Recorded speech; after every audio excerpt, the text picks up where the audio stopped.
What's up, everyone? Welcome to the Power Play with CJ. I just want to focus in on the Boston Bruins struggling through 4 games, being 1-3, winning a dramatic opener, against Philly, losing in Detroit the next night, getting humiliated on home ice by the Capitals, and losing a heartbreaker to the Colorado Avalanche. Last-second goal, Danny Briere does what he does against the Bruins.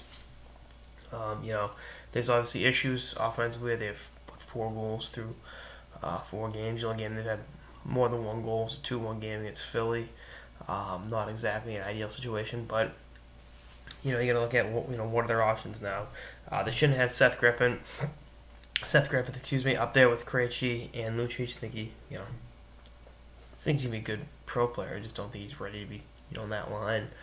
The 2 names that come to mind that I know people in Boston are tweeting about and calling for is Simone Gagne and David Pastrnak.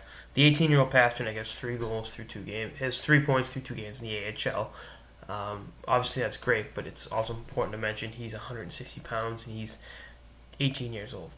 He's not going to solve the Bruins scoring woes. So let's get that out of your head.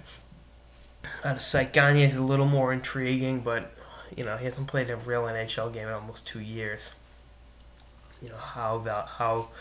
How much can he contribute? I know he had decent spurts during the preseason. They kept him around for a reason, but is it worth sending one of the kids? First of all, the only young player that was playing really, really well, I thought was Cunningham on the 4th line, and they sent him down to Providence because they had to get Griffith up, and I don't want to say they're relying too much on youth, but they got to do something. And I'm not saying a 34-year-old Simone Gagne is going to be turn into Gagne of 6-7 years ago, but you got to do something. You can't just sit idly here. And I don't view Pastrnak as a legitimate option solely because he's an 18-year-old kid. I mean, to expect an 18-year-old kid that went 25th in the draft to be the guy that gets the Boston Bruins on the right track is asinine, asking way too much of a teenager. I'd sign Gagne to that. I know that he's around the team, but he's not signed to a formal contract yet. Maybe give him a look with Krejci. I mean, my whole thing is Krejci's always done well with a power winger, whether it's been Nathan Horton or Jerome McGinley over the years. They don't have one of those new organizations. They obviously has Lucic on his left, talking to as his right wing.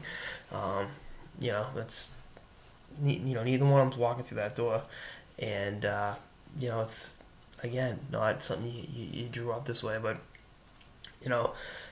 Krejci, he's played 1 game. So, maybe he gets it going.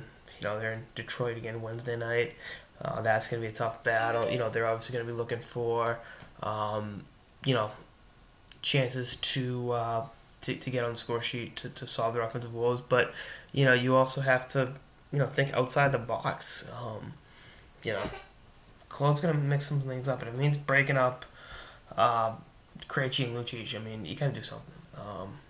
I wouldn't put Luigi on the right. I don't think he's ever played on that side, and he's so much of a straight ahead guy that opening up for the one timer really doesn't do him any good.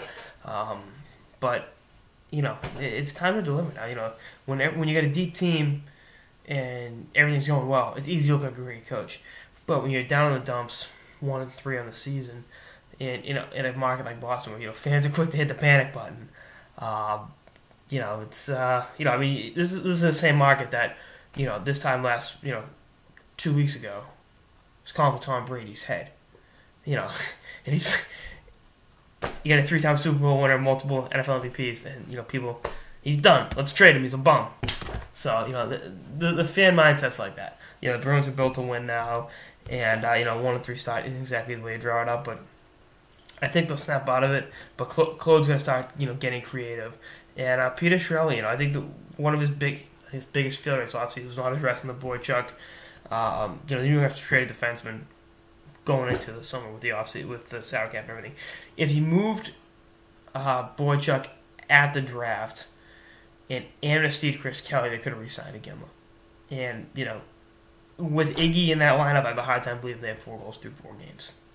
Just saying. So Surely going to put his big boy pants too. We'll see what happens. Anyway, that's all I got in this episode of the Power Play with CJ on what the Bruins should do after 4 games. Stay tuned for episodes throughout the season and beyond. Later, guys.